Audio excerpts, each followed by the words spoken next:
Só em 2012, a Anvisa, Agência de Vigilância Sanitária, registrou quase 10 mil casos de bactérias resistentes a antibióticos nas UTIs do país. A superbactéria é causadora de doenças resistentes a muitos antibióticos. Atacam principalmente em centros cirúrgicos, causando infecção hospitalar. O aumento do número dessas superbactérias se dá pelo uso indiscriminado de antibióticos. Muitas vezes, o paciente interrompe o tratamento por achar que já está curado. E o que acontece? As bactérias não morrem e criam maior resistência. O que é uma superbactéria? Combate, diagnóstico, risco de morte, onde atacam, tipos, como podemos nos proteger? Esse é o assunto do programa Saúde e Vida de hoje. Para falar sobre isso, estamos recebendo deputado Antônio Salim Curiati, do PP, doutor Eduardo Medeiros, infectologista e presidente da Comissão de Controle de Infecção Hospitalar do Hospital São Paulo, da Unifesp, e a doutora Flávia Rossi, doutora em Patologia e diretora médica do Laboratório de Microbiologia do Hospital das Clínicas. E eu começo com o deputado Antônio Salim Curiati. O que me chama a atenção, deputado, é que a gente quase não fala sobre esse assunto. Por que essa resistência, até da própria classe médica, em falar sobre bactérias e a questão das infecções hospitalares? Mas é importante isso, sem dúvida alguma. Eu sou médico há 60 anos e sei da importância de ter contato com a população e alertá-la sobre determinados episódios. A infecção não é generalizada do organismo, não é só hospitalar. É durante a permanência na comunidade, na atividade particular, em todos os setores que a gente vive. Então, eu lembro do meu comportamento todas as vezes em que vou a algum local. E eu já vi uma reportagem também falando dos locais que têm maior possibilidade de contaminação para diferentes tipos de bactérias. Eles falam que o principal contato com a comunidade, onde a comunidade está presente, são os corrimões. Tem bactéria de tudo quanto é jeito. Né? Mas aí que está. A população é inocente, ela não tem maldade. E então ela não se apercebe que está sendo contaminada, não porque ela não tome cuidado, porque ela não sabe das condições de contaminação. Então precisa se fazer programas que orientem a população como que deve ser a sua vivência diária. Você esteve no local, se puder, lave a mão e lave bem. Lave sobre todos os aspectos, não deixe a unha crescer, verifique o que tem embaixo da unha, limpe a mão, tudo isso. Quando não há possibilidade de lavar a mão, deve ter um desinfetante. Eu sou caboclo, porque eu não quero álcool com gel só, eu quero álcool com iodo, porque aí está provado, fiz um trabalho sobre essa matéria, está provado que é desinfetante importante e que mata efetivamente as bactérias. Então essa questão, doutor Eduardo, até a gente não tem a cultura da prevenção, em todos os aspectos, né? A gente só se preocupa de ir ao médico, procurar um especialista quando a gente está sentindo muita dor, quando já aconteceu algo que possa sinalizar determinada enfermidade. Nesse caso, o deputado falou dessa questão da prevenção. É uma coisa muito simples você evitar determinadas infecções. Mas quem são, entre aspas, essas bactérias? Que bactérias nós temos aí espalhadas? Vamos começar no ambiente de trabalho, no nosso dia a dia, que podem, de certa forma, causar algum tipo de mal à pessoa. Vejam, o primeiro conceito importante é que o nosso organismo ele não é estéril, né? Nossa pele está colonizada por bactérias, a nossa boca tem milhões, bilhões de bactérias. O intestino, cerca de 60% das nossas fezes, são constituídos por bactérias. Então, as bactérias são importantes, inclusive, para o organismo, na produção de algumas vitaminas e para o próprio equilíbrio. O grande problema nessa situação é quando você se expõe a alguns fatores que elevam a chance de você desenvolver resistência aos antibióticos, o próprio uso de antibióticos. O uso excessivo, contínuo, por longo tempo, de antibióticos, ele promove uma pressão seletiva. Mas aí, mas é o próprio médico que receita, não, mas né? aí que está. A população precisa ser informada desses aspectos, porque a população não sabe, não tem nem noção. Quando falam em álcool, do desinfetante, álcool iodado, álcool gel, a turma é desinformada. Então nós precisamos ter o cuidado, o governo, todos os setores de assistência, de ocupar os órgãos de divulgação e falar, olha gente, tome cuidado quando você sai de casa, tome cuidado quando você põe a mão em algum local, você deve constantemente lavar as mãos e constantemente usar álcool gel ou iodado. E questionar o seu médico. Eu até brincava com a doutora Flávia, que eu sempre falo o seguinte, quando eu vou ao médico, eu falo assim, olha, vou te receitar um antibiótico. Eu olho para o médico e falo assim, mas eu preciso realmente tomar um antibiótico?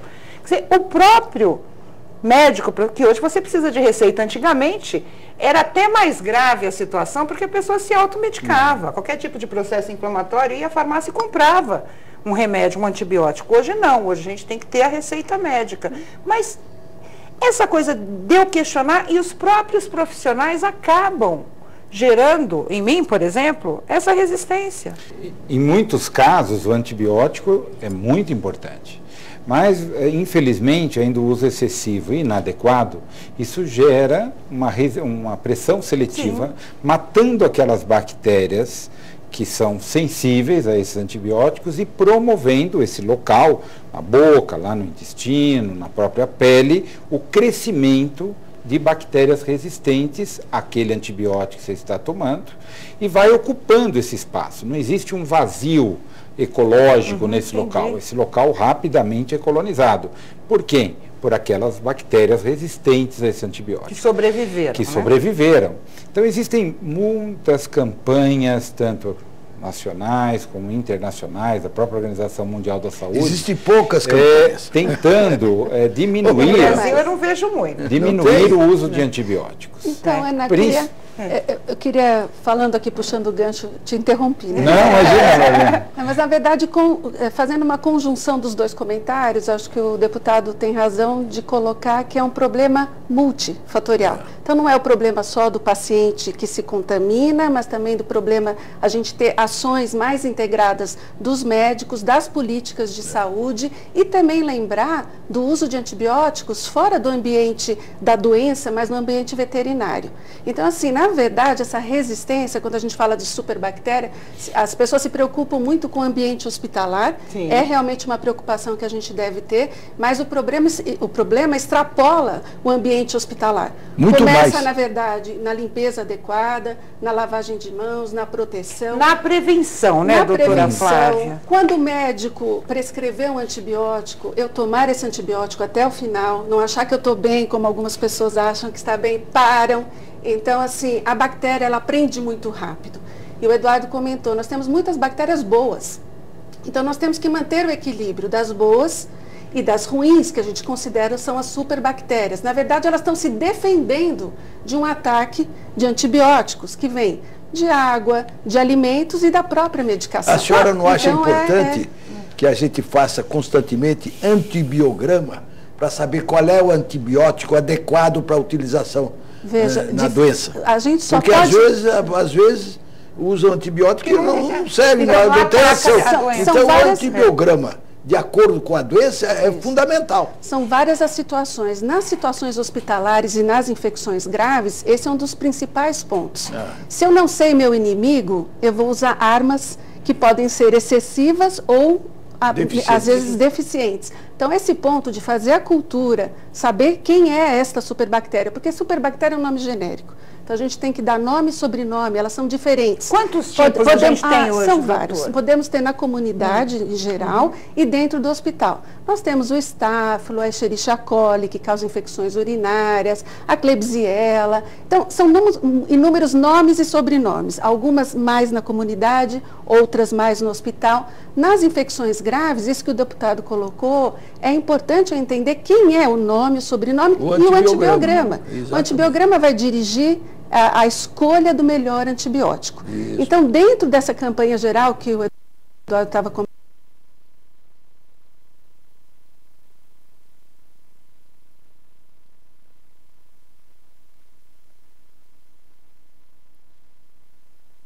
conhecendo quem é o inimigo, é mais fácil matar. Combater, né? Exatamente. Agora, por que a gente fala tanto de UTIs, doutor Eduardo? Veja, alguns locais dentro do hospital favorecem ao aumento dessas bactérias, só retomando esse conceito de superbactérias. Ele é um nome popular, mas ele até é incorreto na sua concepção. Entendi. Muitas dessas, o que hoje se chama de superbactérias são aquelas bactérias resistentes a pelo menos 2 grandes grupos de antibióticos. Você vai chamar essa bactéria de multiresistente. Mas, na verdade, quando a bactéria desenvolve algum grau de resistência aos antibióticos pela pressão seletiva, por uma série de questões, o que acontece é que muitas vezes ela perde a sua capacidade até de agressividade, de virulência.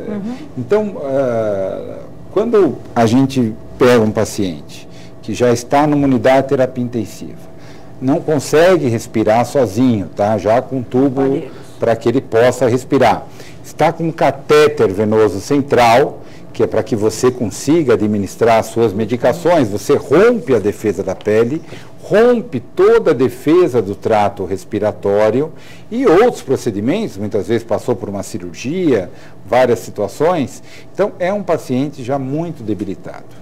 Ele está com as suas defesas muito baixas e o acesso das bactérias nessa situação, ele ocorre de uma forma muito mais fácil. E um visitante pode levar essa bactéria? Pode, embora grande parte dessas infecções decorrem exatamente da transmissão chamada cruzada. Entendi. Às vezes os profissionais ou mesmo a própria colonização do paciente. Muitas dessas infecções, você não consegue evitá-las. O fato de um paciente desenvolver uma infecção numa unidade de terapia intensiva não significa necessariamente que houve um erro da equipe, que houve uma negligência do hospital. Muitas dessas infecções ocorrem pelas próprias características do doente e a colonização da sua pele, da sua orofaringe, que, encontrando um ambiente adequado, a perda de defesas, ele vai para a corrente sanguínea, vai para o pulmão e desenvolve uma pneumonia ou uma infecção da corrente sanguínea. O maior problema é que nesse ambiente ele vai sendo colonizado, porque ele é exposto muitas vezes a antibióticos, ele vai sendo colonizado por aquelas bactérias resistentes. Então, ele porque vai ter a infecção por aquela bactéria. Dele. Exatamente. Na verdade, uma faca de 2 gumes nessa situação. O senhor tem razão no que está expondo, mas eu acho fundamental que o hospital, o médico, procure saber qual é o medicamento, qual é o antibiótico que vai oferecer ao paciente. Porque o antibiótico tem uma enormidade muito grande. Por isso que eu falo, tem que fazer o exame, fazer o antibiograma para saber qual é a doença e qual é a bactéria se está... Mas é esse ponto mesmo que eu gostaria, é exatamente a área que eu faço e gostaria de reforçar. Pois não. Nós temos uma deficiência muito grande em termos de Brasil, do laboratório de microbiologia, que é exatamente esse local onde se encaminha a amostra do doente, para se dar nome e sobrenome a essas bactérias e realizar o antibiograma. Com isso, o médico vai fazer um ajuste. No primeiro momento ele escolhe e aí ele ajusta com o antibiograma. Exatamente. E esse é um dos pontos importantes, que é detectar e fazer uma terapia individualizada àquele doente. Agora, então, o laboratório de microbiologia, essencial, né? É essencial. E nós temos hoje uma deficiência muito grande da parte política da instalação desses laboratórios. Por que eu digo política no sentido de política de preços? É um laboratório que hoje tem uma deficiência, muitas vezes, de materiais, a dificuldade de adquirir os materiais, os custos elevados, e nem sempre a gente consegue oferecer, então, um antibiograma adequado. Esses laboratórios, com apoio do governo, da comunidade, é muito importante, é fundamental, porque aí você vai escolher o antibiótico para aquela infecção. Porque a gente está falando de São Paulo, que é um estado modelo, que ainda existe esse tipo de serviço. Se a gente for para outros estados, Eu não sei se todo estado tem, por exemplo, um laboratório de microbiologia. Agora, só um questionamento. Todo dia surgem novas bactérias? Como é que é isso, doutora, dentro dessa realidade? Não é que todo dia surge. Tem muita pesquisa nessa área e as bactérias, elas vêm adquirindo resistência, como o doutor Eduardo falou aqui pra gente. Então, antigas bactérias... Elas mudam. Elas sofrem mutações. É um processo natural, essa resistência, que pode ser acelerada pelo uso inadequado de antibióticos. E aí, elas se fortalecendo, uma vez surgindo, elas podem ter uma transmissão que a gente diz horizontal, passar de um paciente para outro. E veja que hoje isso é considerado um problema mundial, porque a gente não tem passaporte para bactéria, né? Sim. Então, as pessoas saem daqui do Brasil, vão para os Estados Unidos, para o Japão e carregam consigo as suas bactérias, características, às vezes, diferentes de outros países. Sem essas fronteiras estabelecidas, hoje a gente tem essa resistência, em alguns locais mais do que outros, mas uma dificuldade muito grande de cercear essa possibilidade de mobilidade bacteriana. A gente vai viver um momento diferente agora que é a Copa. Então vem gente do mundo inteiro. Vem. Tem algum tipo, poderia ser feito algum tipo de proteção, né? Mas eu vou saber disso no próximo bloco, rapidinho. Eu volto já já.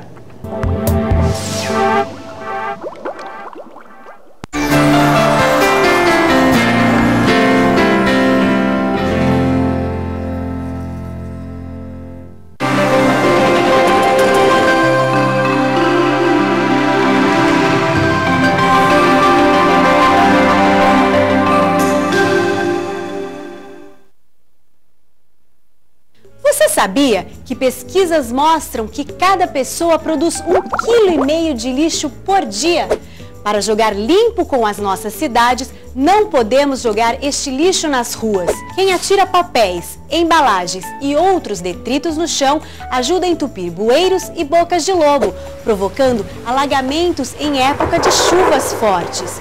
Isso também pode ocasionar a saída de ratos e outros animais do esgoto, facilitando a transmissão de doenças como a leptospirose. Procure sempre utilizar lixeiras nas ruas e nos ônibus. Não jogue sujo com a sua cidade. Lixo é sempre no lixo.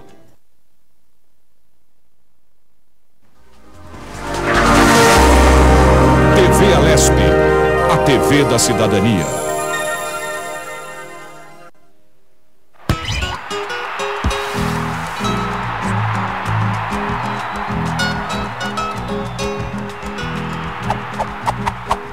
Em algumas Copas, mais de um jogador desempenhava o papel de capitão da equipe. Você sabia disso?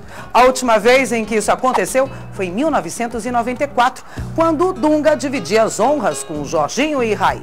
Mesmo assim, o meio-campista foi quem levantou a taça de campeão.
Voltamos com Saúde e Vida, hoje falando sobre as superbactérias. O doutor Eduardo disse que estou errada, né, em denominá-las assim, mas fica mais fácil, pelo menos, a gente aprender um pouquinho sobre essas bactérias que estão espalhadas por aí. E eu deixei uma pergunta para a doutora Flávia, exatamente sobre esse momento que a gente vai viver. A Copa do Mundo, dia 12 de junho, primeiro jogo realizado no Brasil, e muitas pessoas vêm de fora. E até brincava com o doutor Eduardo, que eu não sei falar o nome da gripe, parece que vem uma gripe nova, um vírus. Estão trazendo um vírus de brinde para o Brasil nessa Copa do Mundo. Nessa realidade de bactérias, a gente corre riscos também, doutora Flávia, ou é diferente essa questão? É um pouco diferente, mas é possível, nessa diversidade de países e de visitantes que nós vamos ter, que esses turistas tenham diferentes tipos de bactéria. Se acontece desse turista precisar de uma hospitalização, alguma coisa assim, é possível que haja uma transmissão. Ela não é tão evidente como é no caso do vírus, porque ela é mais silenciosa, insidiosa. Mas existe essa possibilidade, sim, porque as pessoas carregam essas bactérias no próprio intestino. Então, se houver hospitalização, seria interessante ter esse cuidado, e esse cuidado o pessoal já está alerta.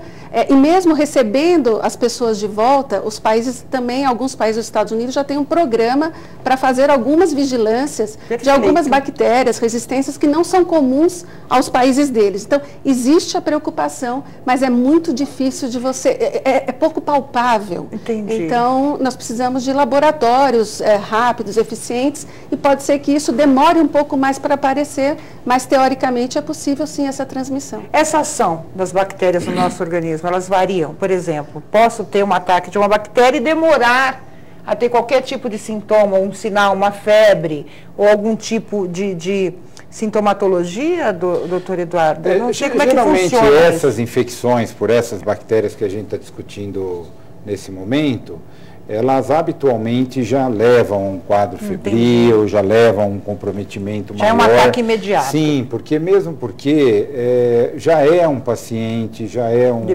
debilitado, que já tem suas defesas diminuídas. Então, habitualmente, os sintomas clínicos são mais evidentes. O paciente já começa com um quadro febril e pode evoluir para um quadro de sepse grave. E nesses casos, risco de morte realmente é maior, o risco de morte é maior. Mas, veja, hoje os hospitais são muito mais atentos a esses problemas. Habitualmente, é muito importante que os hospitais tenham as comissões de controle de infecção hospitalar muito bem planejadas, sigam protocolos bem definidos na instituição, orientem os profissionais rotineiramente a realizarem medidas de prevenção, e entre elas a higiene das mãos é realmente a medida mais importante. Mas a gente seja com água e sabão, sim, ou com álcool gel, que é um veículo adequado para a grande maioria das vezes. Porque muitas vezes você não tem o lavatório próximo do profissional, e o álcool gel próximo ao doente, você utilizar o álcool gel imediatamente é uma medida extremamente útil nessa situação. Porque as mãos, né, a gente a todo momento está tocando em alguma coisa, está tocando Exatamente. Em alguém, mas eu, por exemplo, eu vou questionar aqui, até, né, de certa forma, colocar em xeque essa situação, porque eu já fui várias vezes em UTIs. Infelizmente, né? Mas agora... E muitas vezes, assim, se eu não lavasse minhas mãos ou se não usasse o álcool gel, ninguém estava vendo. Não, mas agora... Eu já vi muita gente entrando em UTI sem fazer essa limpeza. Agora os locais, os hospitais e várias empresas aí têm recipiente, quando a pessoa entra, para já lavar a mão, já melhorou muito. Deputado, pode ser um projeto de lei isso obrigar os serviços públicos a terem. Mas eles estão fazendo isso agora. Eu estou satisfeito. O que eu acho... Mas qualquer tipo de repartição, não? Claro. Ligadas à área eu da só saúde. estou acrescentando mais um desinfetante, que eu poderia chamar aqui, que o doutor Eduardo não conhecia, né, doutor Eduardo? É o álcool com iodo, com tintura de iodo. Eu compro o álcool, né? Agora, primeiro era o 92, agora o 92 é para limpeza. Agora é outro álcool, pode ser o gel, e eu pego o vidro de álcool gel e pego a tintura de iodo e despejo lá até fica marrom claro. Fica alta, fica poderoso, mais poderoso do que simplesmente... Por isso que o senhor está bem assim aos 86 anos. 86, estou novo. Eu chego lá, lavo a mão. E outra coisa, eu entro no meu carro e dos meus carros, todos têm lá uma garrafinha, quando entra no carro, para o motorista, para quem entra, já passa o álcool iodado. Agora, e o resultado é favorável. A curiosidade, por que o álcool gel? Né? Muita gente pergunta assim, por que o álcool gel, não o álcool líquido, outro tipo de substância? Que permanece mais tempo. Veja, o álcool, ele resseca as mãos. O álcool líquido que você pudesse utilizar, ele resseca muito as mãos. E essa é a preocupação. Um profissional que está num turno de trabalho numa UTI, ele tem que fazer a higiene das mãos várias vezes, a todo momento. Então você tem que ter um veículo que não resseque as mãos que ele tem uma propriedade contra as bactérias, então por isso a concentração, em geral esse álcool ele tem uma concentração de 70%, que é uma concentração adequada para desnaturar lá as proteínas da bactéria e também sem irritar a pele. Porque Poderia se o profissional provocar irritar a pele, ele não vai poder executar as suas funções. Mas, doutor Poderia Eduardo, provocar Então, isso é muito importante que eu você uso utilize. álcool iodado há 10 anos. Nunca irritou a pele de ninguém. O que é importante também, por sugestão do senhor, é que pegue o álcool gel e coloque umas gotas de tintura de iodo. Aumenta a potência contra a infecção. Dura mais Não tem tempo, dúvida. né, na questão. Como o senhor está eu estou fora desse ambiente. Como o senhor está no ambiente de tratamento médico, nos hospitais, o senhor pede para o analista fazer o levantamento do qual é que é mais potente, o álcool gel iodado ou o álcool gel simples? Gostaria que depois... O iodo é um antisséptico, ele é utilizado como antisséptico, só que no ambiente hospitalar e até ele usado frequentemente, ele pode levar alguma toxicidade, então precisa se preocupar com a tireoide. Mas é exagero, umas gotinhas no... irritação da pele. E o álcool gel, ele tem vários estudos demonstrando que ele tem um poder antisséptico muito importante. grande. Agora, fora do ambiente hospitalar, só para reforçar, água e sabão neutro. Sempre. Não precisa de sabão Não, antisséptico. mas às vezes não existe possibilidade. Não, Então sim, tem que aí usar sim. o álcool gel ou o álcool iodado. Aí sim. Agora, você compra, né? Bonitinho, você põe na Sim, bolsa, sim, né? Mas para a gente não ter um custo a mais, se lavar a mão com água e sabão, neutro, fora do hospital, não são pessoas doentes, pessoas que nem nós, que estamos rígidos. Isso assim, não é bom, não, é ótimo. É ótimo. Agora, Então, assim, sem gastar, limpeza, cuidado consigo mesmo. Então, assim, às vezes a gente transfere a responsabilidade para o próximo, né?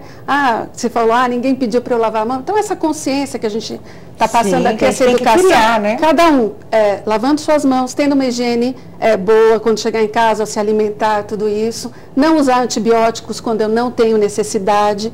Completar o meu tratamento médico, fazer uma alimentação saudável, tudo isso contribui. Então, a gente tem que fortalecer as bactérias do bem, em vez de pensar em atacar só as do mal. Agora, a gente pode fazer esse equilíbrio. E o movimento inverso, doutora? Por exemplo, eu já tive, infelizmente, essa minha amiga chegou a óbito, mas ela estava com uma infecção, passou do sangue para outro lugar, ela acabou tendo uma infecção generalizada, e a gente, né, a família, os amigos iam com frequência. Eu corri algum tipo de risco, não? De forma geral, que nem o Dado colocou, quando você está saudável, essas bactérias, apesar de serem resistentes a antibióticos, elas são menos virulentas, elas provocam menos infecção nas pessoas saudáveis. Então, ela aumenta a resistência, mas diminui a virulência. Entendi. Então, eu tendo cuidados, que são os cuidados padrão dentro do hospital, lavar a mão ao entrar, ao sair, não tocar no doente, não tocar em secreções, esse risco diminui. Mas o hospital não é um local de visita. É claro que a gente tem que acolher o doente, ele tem que se sentir bem, mas a gente tem que saber exatamente o momento da visita, tem que ter um pouquinho de bom senso nesse acolhimento para respeitar a condição daquele doente. Tem algum modelo de país que trata essa questão dessa forma? Ou seja, o hospital não é lugar de visita, em algumas situações é totalmente proibido mesmo. Eu já vi situações de pessoas que estão em fase final de vida que o hospital, de certa forma, não dá 24 horas de tempo para a família.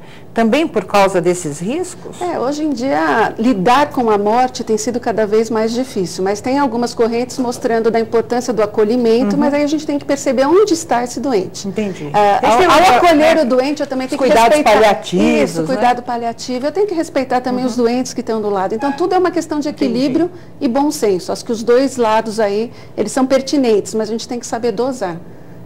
Para não pôr nem você em risco, nem os outros doentes em risco. É isso daí, fora com as superbactérias. E existem vários tipos de infecções, a gente falou de infecções mais internas, assim, pele. Existem esses casos também, doutor Eduardo? Sim, existem.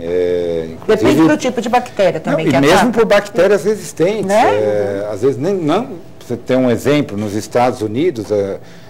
existe uma bactéria chamada Staphylococcus aureus, que é uma bactéria de pele. No Brasil tem muito. E essa cepa americana, ela é altamente resistente as drogas que a gente utiliza normalmente, como a oxacilina, lá nos Estados Unidos, meticilina, que é adquirida na comunidade. Então, isso se disseminou, tem várias publicações nesse sentido, mostrando que a grande maioria das infecções de pele que procuram os pronto-socorros americanos são por essa bactéria resistente a vários antibióticos. E aí um ponto que eu acho interessante, que problema. Esse grupo americano, que é mais realmente, temos no Brasil, mas mais frequente nos Estados Unidos, essas resistências são em pacientes que não eram previamente doentes.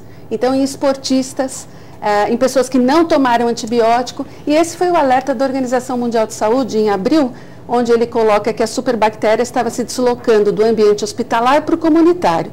E foi um artigo também que nossa equipe publicou agora em abril no New England Journal of Medicine, mostrando essa bactéria em um paciente do Hospital das Clínicas que tem essa característica comunitária.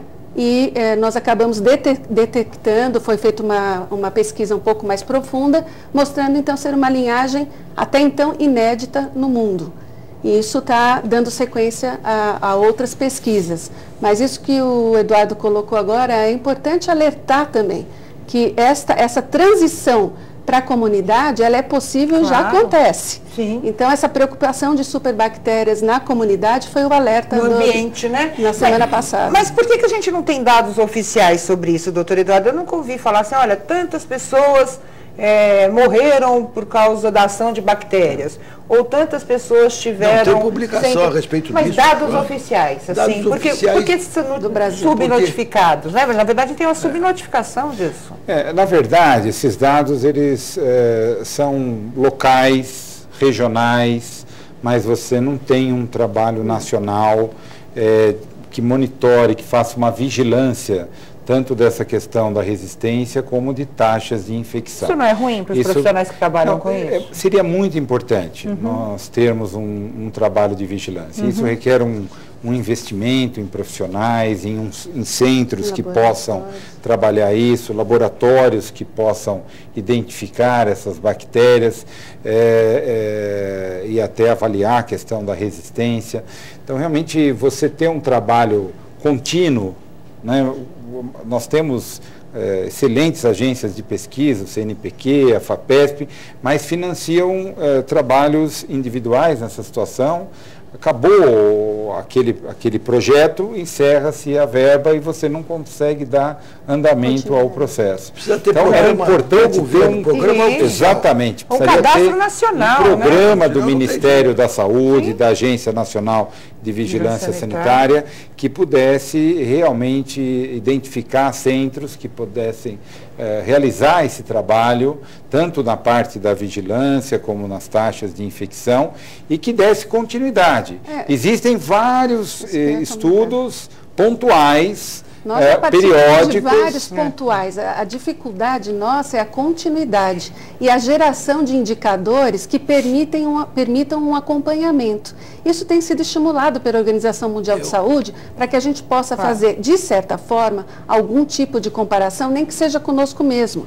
Porque, às vezes, comparar o Brasil com outro país, existem dificuldades diferenciadas. Mas fazer um indicador de qualidade, onde você acompanha o seu processo, isso poderia reverter em muita qualidade, em diminuição de custos, em diminuição de mortalidade, morbidade. Quer dizer, um processo hoje que ele serve como um balizador, muitas vezes, dessa qualidade de saúde, desse processo integrado. Entendi, mas eu fico pensando o seguinte, deve haver também uma certa resistência de empresários da área de saúde. Por exemplo, a gente tem muitos hospitais particulares.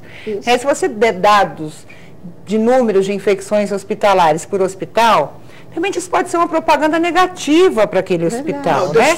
Eu já pensei nessa questão também, não só da resistência do governo, mas a resistência do próprio segmento só até. Para colocar, isso foi levantado, muito debatido nos Estados Unidos, e qual foi a solução que foi feita? Veja que esses indicadores vão ter que ser feitos e muitas das fontes pagadoras hoje vão, na verdade, acompanhar esses indicadores. Então, dentro de um particular, dependendo do tipo de indicador, eles vão poder escolher qual o melhor hospital para você ser internado. É claro que isso é extremamente perigoso se não for um processo muito bem orquestrado e transparente. Claro. Então, isso tem que ser passo a passo, tem que ser integrado, multidisciplinar, mas eu entendo como muito válido para a gente ter um processo de qualidade na saúde. E você falou da falha de informação. Tem que dar continuidade.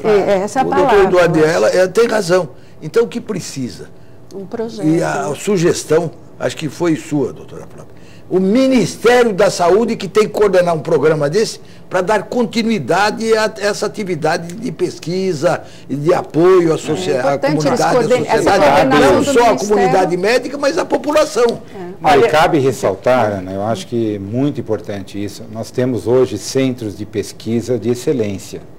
Temos profissionais que têm total capacidade de gerenciar não tem condições de dar continuidade ao programa. Mas falta exatamente você ter um financiamento, uma estrutura para isso. Deve ser orquestrado pelo Ministério da Saúde. Que tem o recurso carimbado para isso. Vou fazer até uma moção para o Ministério da Saúde pedindo isso. Parabéns para ambos. E eu quero dizer que, infelizmente, o deputado vai nos deixar, mas eu quero agradecer a sua presença. Ele tem um compromisso agora, mas eu quero agradecer e disponibilizando o nosso programa para falar da sua moção. Você faz tempo que está aí ajudando a gente a divulgar as mensagens, o que é bom e o que ajuda a população. E agora eu recebo duas figuras importantes na área médica, que é o doutor Eduardo, da minha Escola Paulista de Medicina, e a doutora Flávia, que é uma infectologista, né?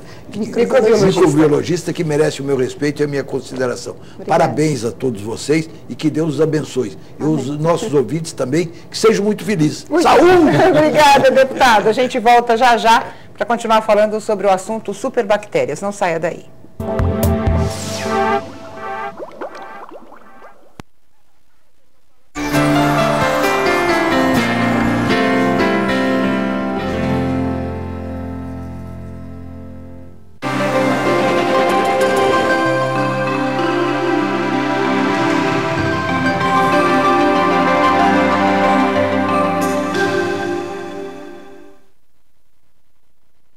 A prática de exercício físico aumenta a qualidade de vida e estimula a saúde.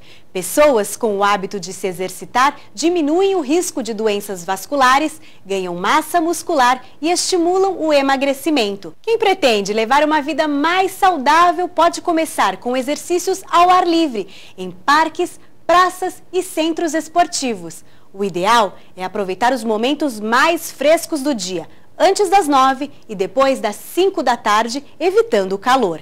Use roupas leves e fique de olho também para evitar a desidratação, bebendo bastante água. O importante é contar com a orientação de um profissional adequado e ficar atento aos limites do próprio corpo para evitar lesões.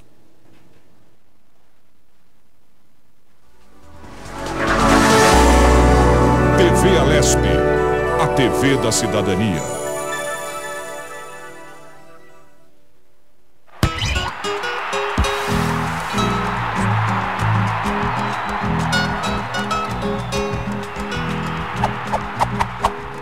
De 1994 até hoje, todas as Copas tiveram algum jogador que deixou a seleção brasileira por contusão.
voltamos com Saúde e Vida, hoje falando sobre superbactérias. Conversávamos nós aqui no intervalo e eu queria saber, doutor Eduardo, sobre a influência do clima. Existe alguma influência nessas superbactérias? Ou está frio, se está calor, se chove? Tem ou não?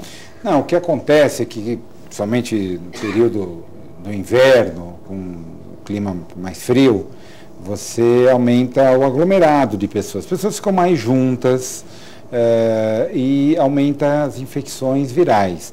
Isso é bem definido. O número de internações de crianças, os prontos-socorros aumentam muito o atendimento. A gripe, né? As unidades de pediatria aumentam muito e a circulação de vírus, principalmente vírus sincicial, respiratório, vírus da gripe, da influenza, enfim, existem vários vírus que circulam.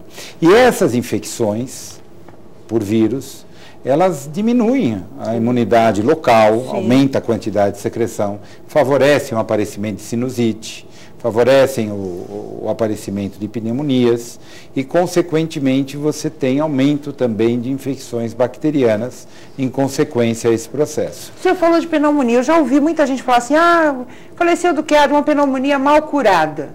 Eu já vi pessoas que se internaram, saíram do hospital e voltaram pior, com um quadro mais grave de pneumonia.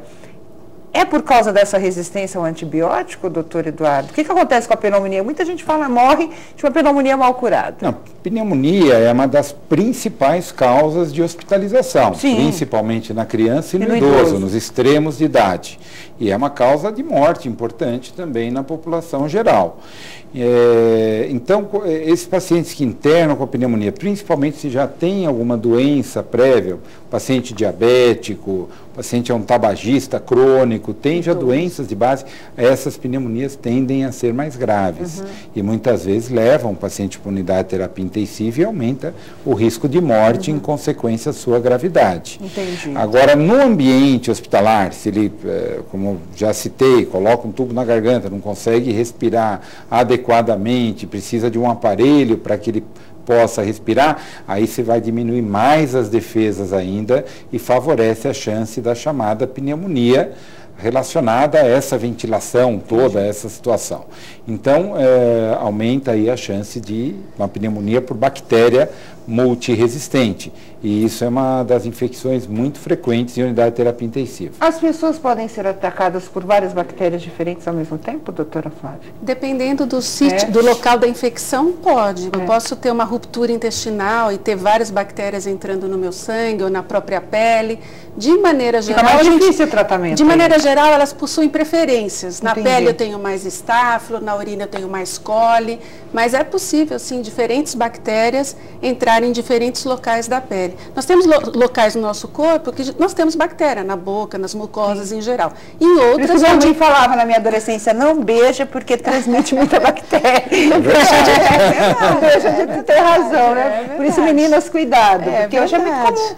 Essas micaretas, eu acho que deve sair de gente doente ali, porque beija 20, 30 é a coisa mais natural do mundo. E a criançada não tem esse tipo de informação. A gente está rindo, mas é uma situação que é muito comum então, hoje. A gente está rindo de um lado, mas na verdade, nesse próprio relatório da Organização Mundial de Saúde, se fala das doenças sexualmente transmissíveis, e eles citam, dentre elas, a gonorreia, que é bastante frequente, tem voltado, e uma gonorreia, essa bactéria, a Neisseria gonorreia, que está ficando resistente ao antibiótico que normalmente se utiliza. Então, hoje é uma preocupação muito grande neste tratamento. Veja, eu posso não ter a morte eminente, mas eu tenho uma situação que pode levar à infertilidade, levar a problemas urológicos importantes, ginecológicos importantes.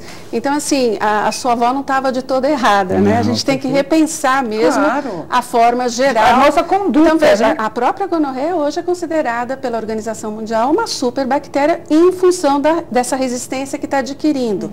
Então, nós temos inúmeros fatores aí para poder conversar um pouquinho mais. E ataca, a diferença de ataque dessas bactérias, há uma diferença de homem, mulher, criança, ou atacam da mesma forma? Olha, que diferencia cada a faixa etária, enfermidade? cada faixa etária às vezes, e cada local de infecção, Entendi. a gente tem uma preferência bacteriana, como Entendi. a gente colocou. Como eu disse, todas as mulheres estão acostumadas com infecções urinárias, o mais frequente é a Escherichia coli. Os homens já têm menos infecção urinária, já têm outros tipos de doença. Os idosos, os bebês. Então, cada um vai ter, cada faixa, cada tipo de doente pode ter uma preferência por bactérias, mas de forma geral elas podem se mobilizar de um paciente para o outro e atingir qualquer local, qualquer tipo de infecção. Então, desde uma infecção de pele até uma infecção de sangue, uma infecção nas meninges, tudo isso elas alcançam diferentes locais. UTI neonatal também é comum, doutor? É comum, as infecções em UTI neonatal, é bastante interessante. Habitualmente, a resistência é menor nas unidades de terapia intensiva neonatal do que quando nós comparamos com as unidades de terapia intensiva onde internam adultos. Porque, inclusive, as UTIs neonatal, primeiro que o pediatra é muito cuidadoso. Ele é extremamente cuidadoso com o ambiente, os profissionais também são muito mais cuidadosos nessas áreas. E outra é que o recém-nascido está iniciando a sua microbiota. Né, que ele nasce, naquele momento, ele vai começar a ter o contato com as bactérias. Então, ele vai começar a iniciar a sua microbiota. Por isso a importância, muitas vezes mesmo, crianças grávidas, manter a convivência com a mãe, mesmo numa criança grávida, ao máximo otimizar o leite materno, através da ordenha, você utiliza o próprio leite da mãe para o recém-nascido, mesmo um recém-nascido prematuro, que nasce com alguma outra doença. Por quê? Porque você vai recompondo essa microbiota, essa flora muito parecida com a da mãe. E isso a gente vê realmente nos ambientes de UTI neonatal, habitualmente, o padrão de resistência é muito menor do que quando a gente compara com as UTIs de adulto. E o tipo de bactéria também. É mais raro aquelas bactérias mais resistentes, por gram-negativos, isso é menos frequente nas UTIs neonatais. Geralmente são bactérias de pele, estafilococos e menos essas bactérias multiresistentes que a gente vê nas UTIs de adultos. Agora eu estava vendo outra matéria, para falar um pouco dessa questão da gripe, que a pessoa que tem gripe, ela tem que ficar em casa mesmo, por causa dessa coisa da transmissão, né? Eu estava... Um ambiente de trabalho, por exemplo, aqui nós trabalhamos em 100 pessoas. É muito comum eu estar gripada e no outro dia mais 2, mais 3, mais 4. O certo seria o afastamento do profissional, né? Olha, nessas questões virais.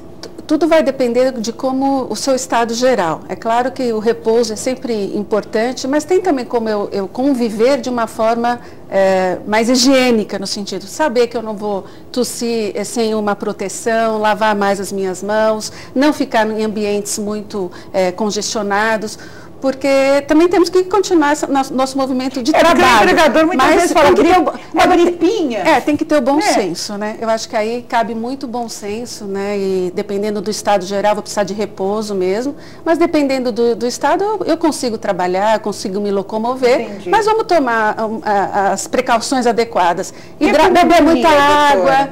Eu posso ou não vir a ter uma pneumonia. Veja, a pneumonia vai ser uma complicação desse estado viral. Não é toda a gripe que vai ter uma pneumonia. Então, por isso a importância do médico, né, de uma conduta médica, da medicação adequada. Não tomar antibiótico numa simples gripe, nem que seja o da vizinha que sobrou. Então, existe sempre essa automedicação totalmente errada em qualquer coisa. Apesar da necessidade da prescrição, a gente percebe que muitas vezes as pessoas não tomam até o final, aí passam para o amigo que está com a mesma gripe, o antibiótico, e é exatamente isso que fortalece a bactéria. Então, a gente voltando para o lado da superbactéria, o antibiótico, ele é uma arma que precisa ser utilizada com a indicação adequada, senão ele vira uma arma contra você mesmo. Claro, porque a gente acha que às vezes o antibiótico vai ser a solução e ele é o problema, exatamente. Né? Agora, doutor, rapidinho, existem mitos com relação à infecção?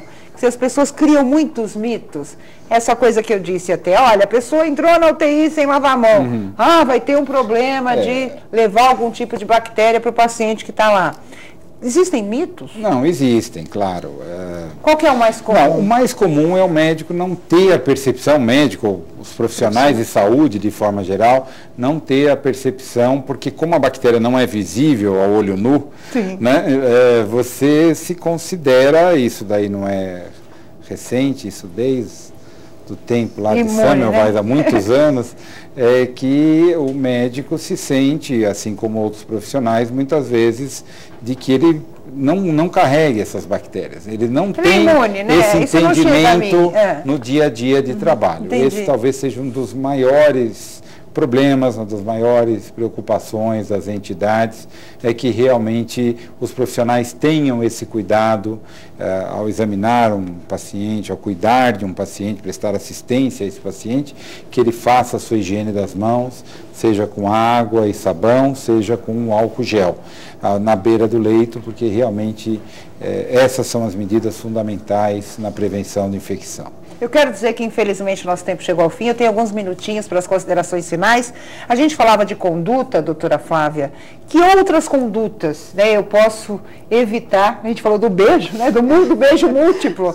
Mas que outras condutas eu posso evitar exatamente para evitar qualquer tipo de problema bacteriano? Eu acho essa consciência né, da importância do antibiótico nos dias de hoje, saber que cada vez menos nós temos drogas novas para novas soluções, então ter a consciência do nosso papel na diminuição dessas superbactérias ou na minimização das superbactérias, que é a higiene, não fazer automedicação, esses são os dois pontos principais.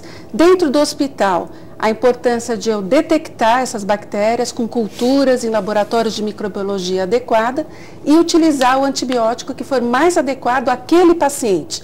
Então, o que a gente diz é customizar, né? Particularizar o tratamento para o meu doente. E isso o laboratório de microbiologia pode ajudar bastante. E o último ponto foi o que a gente conversou, a importância da integração dos vários setores, da comunidade, dos pacientes, dos médicos, da indústria e do governo. Acho importante a gente ter um plano de ação integrado, ter um laboratório nacional e construir os nossos indicadores. E acompanhar esses indicadores e ter metas para esses indicadores. Acho que com isso a gente vai poder acompanhar de uma maneira mais eficaz, visualizar isso que, no meu ponto de vista, é uma epidemia silenciosa, muitas vezes matando mais do que as epidemias virais, que a gente percebe que elas são muito, passa de um doente para o outro, mas nem sempre tem a mortalidade de uma superbactéria dentro do hospital, num paciente já imunodeprimido.